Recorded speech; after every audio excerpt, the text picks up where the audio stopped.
All right, today permit me, Your Majesties, to just do a voiceover for this one. This is also a trigger warning. If your day haven't gone on smoothly, or maybe you're not in a good mood, maybe you just have to skip this and come back to watch it another day because a whole lot of emotions will be risen at the process, and that is why I'm even doing a voiceover for this one. And hope you're well in all that you do, sweetheart, and you're loving yourself and others. Like always, thank you so much for coming back. Thank you so much for returning. Do give this video a huge thumbs up, right? And subscribe to the channel if you haven't. And remember to share. Do share our videos to others so that they get to know what is happening, right?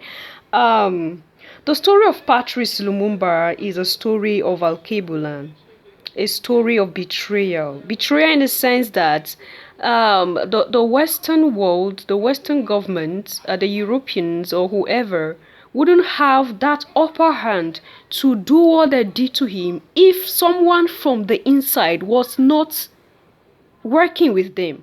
And that is why I say the story of betrayal. And as the video progresses, you're going to understand why I said it's a story of betrayal. Now, why do you think we always go back to history to talk about history? So that we will learn our lesson and be careful. The fact still remains that there is no friendship in a white man when it comes to the black people.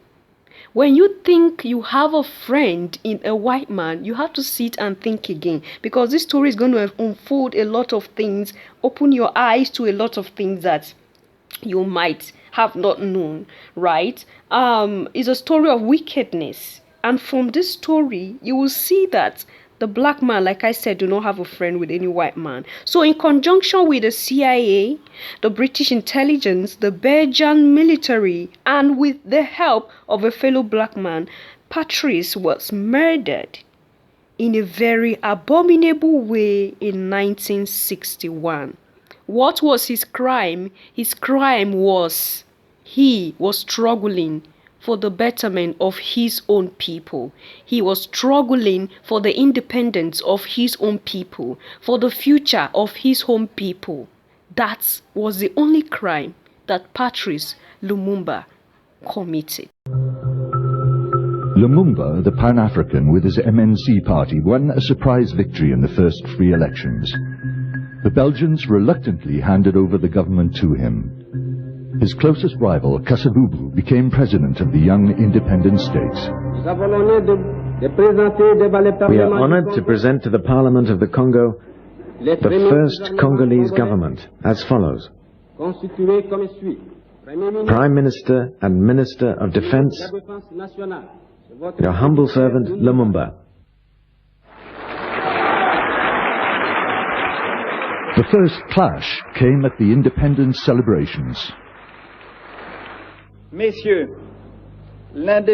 Gentlemen, the independence of the Congo is the crowning moment of the mission conceived by the genius of King Leopold II, undertaken by him with courageous tenacity and pursued with great perseverance by Belgium. King Baudouin made a speech in which he exalted the role of Belgium, talking about everything Belgium had brought to the Congo.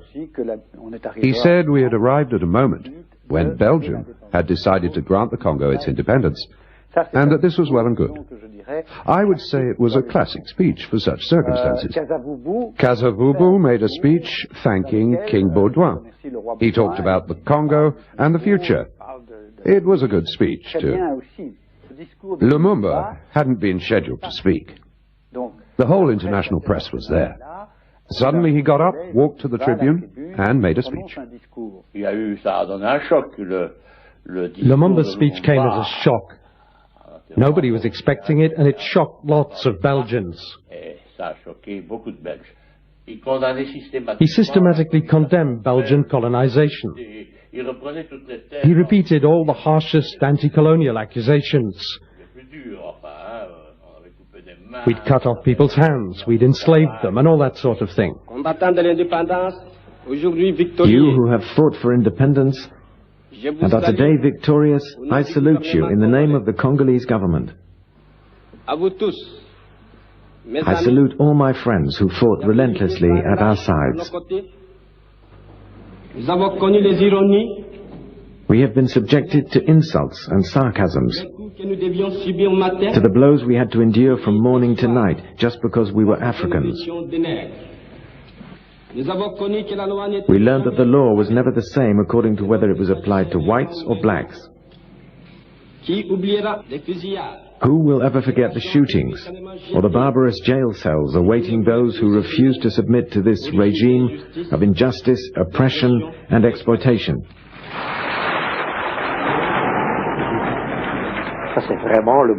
That was really the decisive moment when he made that famous speech on the 30th of June 1960. A lot of people then said he signed his death warrant with that speech because the Belgian government didn't want him. Not just because of the 30th of June speech, but because he was Patrice Lumumba, and he didn't fit in with the hopes of the Belgians and Americans and many people in business. American agent Larry Devlin received $100,000 from the CIA, along with instructions to make the elimination of Lumumba the priority goal of his covert action. Yes, I received a cable that someone whom a senior officer that I would know by sight would arrive and give me specific instructions. And that was very surprising, because why were they sending someone there to give me instructions when they could send them by cable? I had no idea what the instructions would be. In Belgian Secret Service telegrams, there was talk of a mysterious Operation Barracuda and of the imminent arrival of 2 children. I must say quite sincerely that I have no recollection of the codename Barracuda at all. And the 2 children, what was that? The 2 children? No. Yes, I remember now. They sent 2 people, an aide and Major Luz. They sent both of them. Yes, it must have been those 2, to talk to me about the Lumumba affair, and they were in favor of eliminating him. I remember being totally surprised when he instructed me that they wanted to get rid of Lumumba. I'd never heard of the agency being involved in such a thing before. They wanted to send me a crocodile killer to get rid of Lumumba. That's what they came to propose. Substance to eliminate Lumumba was toothpaste that was poisoned, which would result in a illness very similar to polio or something like that, as I remember. I never opposed it. I always let them get on with things. But I let the Congolese do it. I think there were lots of people who preferred him out of the way for good. It's been denied that President Eisenhower issued such instructions. I have no idea whether he did or did not. At the time, I assumed that he had. And I have a feeling that something must have been said that was either he ordered it or he was misunderstood. But certainly, I believed it at the time, that it was a presidential order. The red flag came down when the Congolese army in Leopoldville overthrew the ultra-nationalist Prime Minister Patrice Lumumba and expelled Moscow's diplomatic representative from the country. With Soviet documents, fly sheets and propaganda brochures burned, communist intrigues against the United Nations in the Congo have for the time being been stopped. A 30-year-old colonel, Desire Mobutu, has become the new strongman of this young republic, with the support of the majority of the Congolese army. Mobutu had in fact been a trusted ally of Lumumba, who'd appointed him head of the army only a few weeks earlier. He now declared he had deposed the Prime Minister. The officer who led the putsch was in fact the West's secret weapon against Lumumba. One of his most influential advisors was the Belgian counter-espionage officer, Colonel Mallier. Mobutu was pro-Western, that's for sure. But apart from that, he was also manipulated by the Americans. He was interested in dealing with the United States and having American support, and I was the person with whom he worked. Mobutu's putsch was the prelude to a dictatorship lasting more than 30 years, from which the country has never recovered. But Mobutu didn't do it on his own. He was helped. They came to take this country's wealth. They came to get contracts with him so they could fill their pockets and to get bigger and bigger royalties. They supported him for more than 30 years. The Americans, the Belgians, the French, and the big international companies. They didn't come to develop the country, they came to make a profit. And they made huge profits. Mobutu's move against Lumumba was not only supported by Western secret services, but also by the United Nations. It was $1 million, roughly, which was UN money, which was used to pay the troops. Using troops paid by foreign powers, Mobutu put Lumumba under house arrest. UN forces also surrounded the residence of the deposed Prime Minister to protect him, but also to eliminate him politically.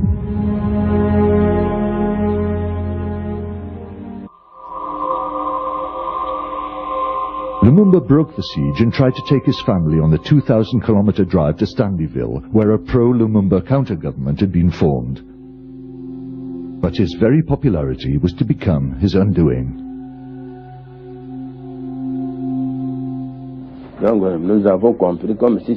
We understood it was to be like a normal official trip, so we mobilized the population in the usual way. He made a speech in every village. Even in those villages which didn't support him, he would make speeches. He was caught in a trap of his own making. He wanted to win people over, and he was quite capable of doing so. But this dragged out the journey, and they were able to catch up with him and put him in prison.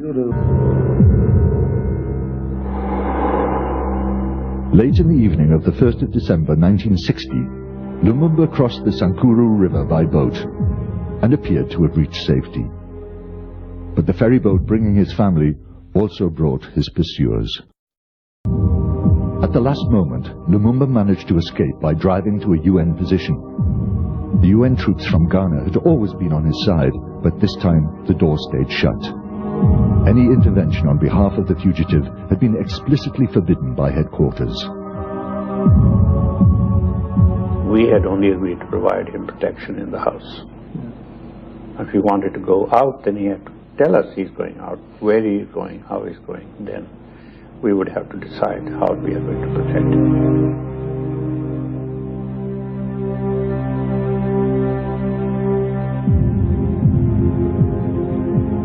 2 days later, at Leopoldville Airport.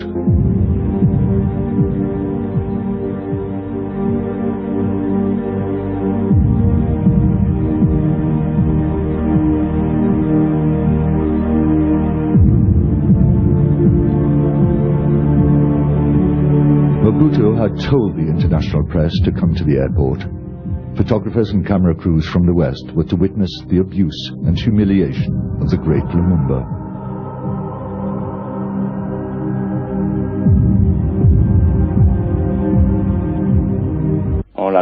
We took him to Ticeville, where he was guarded by Bobozo.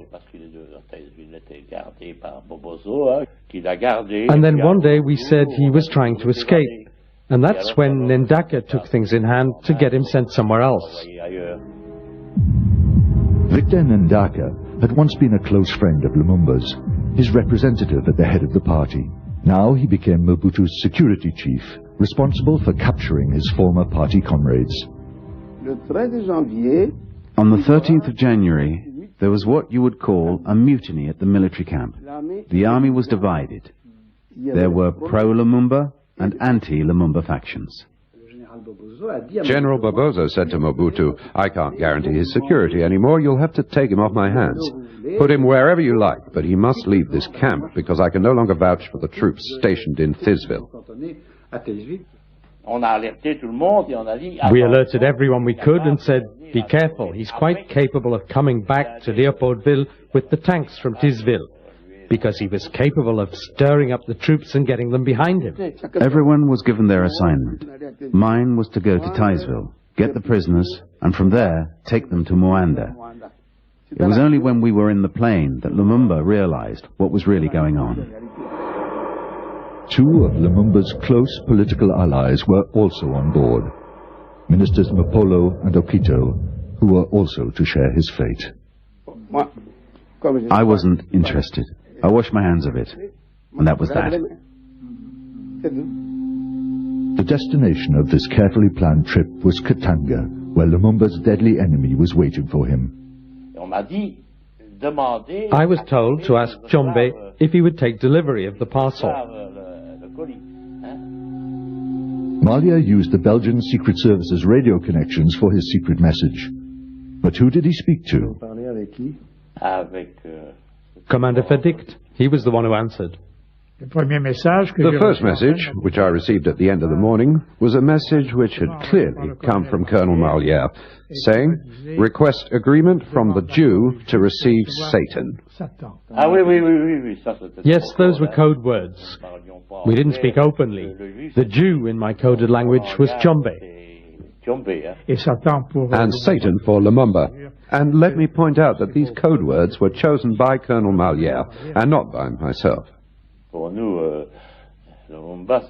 us, Lumumba was Satan, and he did look satanical. You just have to look at those eyes. And Chombe was the Jew. Why? Mr. Cash Register. I said to Chombe, his fate is sealed. Lumumba's fate is sealed. It's as sealed as if he was already dead. I'm sure of that. And in that case, they may as well execute him at Bakwanga as at Elizabethville. But there he was in the hands of the blacks. They were in the hands of the black government. So the discussion was not about whether to save Lumumba, the only discussion was about where to kill him. Yes. To put it in plain words, that was the issue. They wanted to kill them all. They said, if we don't kill him, we'll have more trouble. It was Munongo and Kibwe, the hardliners in the Katanga government, whose point of view won the day. And their line was, Lumumba's arrival in Katanga means he must be put to death. The government met and decided Lumumba would be killed. They had a lot to drink during that cabinet meeting, and they had a lot more to drink afterwards.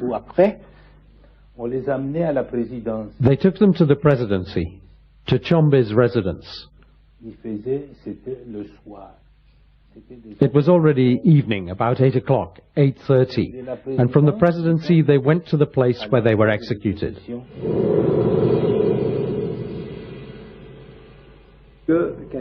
And this is where the execution took place. They stood the condemned man up against that tree. Why didn't the Belgian officers refuse to take part? Now, that's a good question. The Belgian officers were on detachment to Katanga.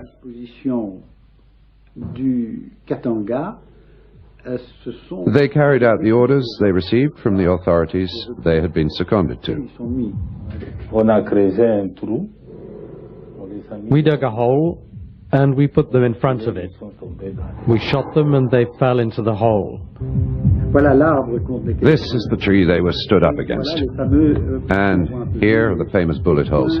Here you can see them a bit better. The bullets, of course, went right through their bodies before lodging themselves in this tree.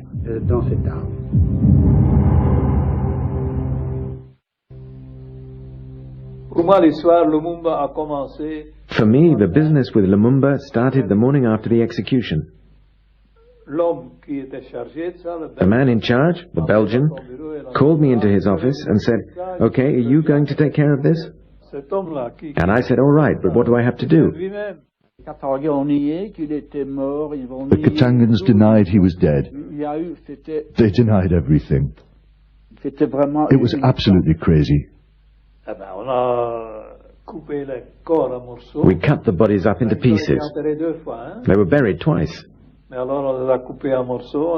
We cut them up into pieces, we burned them, and we also had huge quantities of acid, like you have in car batteries.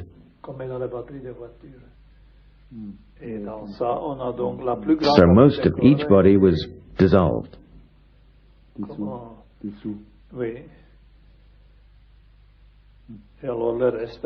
And then the rest, we burned them.